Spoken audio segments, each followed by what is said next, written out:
What's up guys, I'm GG23 here, and Google just announced the new Pixel phone, and it looks like it's going to be a pretty solid phone. So the Pixel is kind of replacing the Nexuses in the sense that it's a phone that Google has designed as far as software goes, but it's different from the Nexuses in the fact that the Nexuses had manufacturers and they would decide most of the design with Google providing a few guidelines, but this time Google decided the whole entire phone, inside and out. So first of all, let's talk about the software, because that was a big thing with the Nexuses. It wasn't clunky, it was just pure stock Android.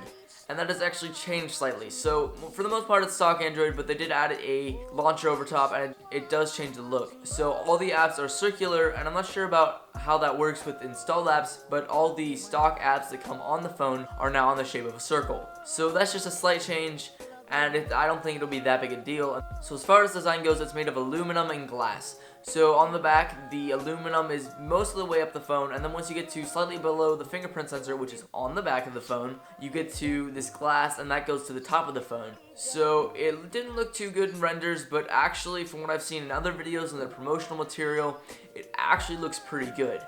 And then as far as other things about the phone, the speakers are now on the bottom rather than the two front-facing speakers on the Nexus 6P and the 5X. If you're gonna have those huge bezels like it does, then you should have front-facing speakers. Also, there are two different phone sizes. So there's the regular Pixel, which is a 5-inch phone, and then there's the Pixel XL, which is a 5.5-inch phone.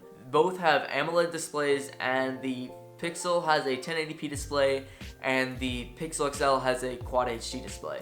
So both should look pretty good, especially with it being AMOLED, which makes the colors more vibrant. Also, both phones have USB Type-C, just like the 5X and the Nexus 6P did, and they both have quick charge. Basically, within 15 minutes you can get 7 hours of charge.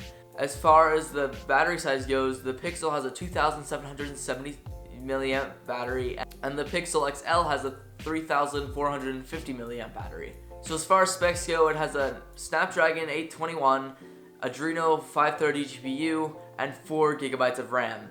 And with all these specs, it should be able to run like a champ. It should have pretty much no lag, especially since it's a Google phone, and Android should be optimized on the Pixel, and if it isn't and it lags, then Google clearly has done something wrong. Now on to the cameras, which have become progressively better in phones made by Google in the past, as well as they are increasingly important to our daily lives, considering most people as their primary camera use their phone these days.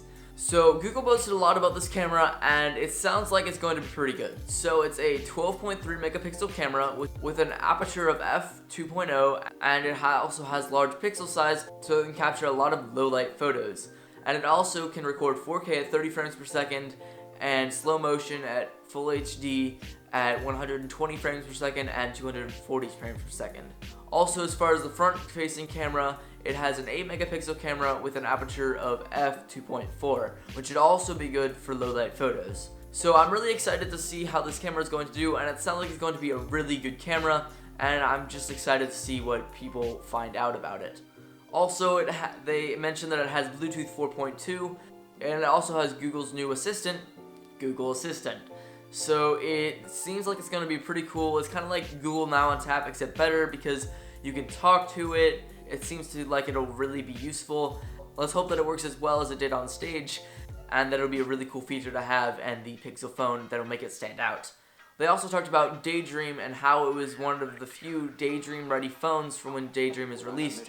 And they also did talk about more about Daydream and Google Home and other things like that. So if you guys want me to talk more about Daydream and Google Home, I can do that in another video if this video gets to 25 likes in the next 2 weeks. They also did like to point out that they did have a headphone jack and threw some shade at Apple, but The Verge was quick to point out that they omitted something that the iPhone 7 has, and that is water resistance. And that is a big thing to be omitting considering their new price, which we'll talk about in a second.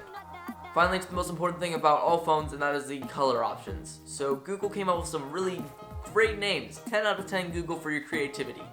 Quite Black, Very Silver, and Really Blue. And Really Blue is a limited edition phone, and it's already pre-ordered and sold out, so if you wanted that, too late. So by the way, you can pre-order it today, and so if you just check the link in the description below, that is where the like button is if you want to hit that, as well as if you want to pre-order the phone, I'll have the link to it. And then finally, the storage options. So it comes with 128 gigabytes. So the two options are 32 gigabytes and 128 gigabytes. And I say those are two good options, but they're pricing like Apple does, and they have $100 in between each. And speaking of price, this phone starts at a whopping $649, and it goes up to $869, which is crazy. That is the most expensive phone they have made by far. So they really definitely are trying to compete with Apple for this market. And then it also comes with unlimited storage at full resolution for Google Photos. And so that includes photos and videos, so you can store all your 4K videos at full resolution in Google Photos, which I gotta say is a nice feature because that means that you won't run out of storage on your phone as easily because all your photos will be uploaded to Google Photos and then deleted from your phone, so it should be really nice. Anyway guys, I hope you enjoyed this video, and just again, please be sure to drop a comment down below on a video you might want to see. If you want me to talk more about Daydream and Google Home, just drop a like down below, as well as if you're new to my channel, please be sure to click the subscribe button over there on the side of your screen, as well as check out some of my other videos, and I will see you in the next one.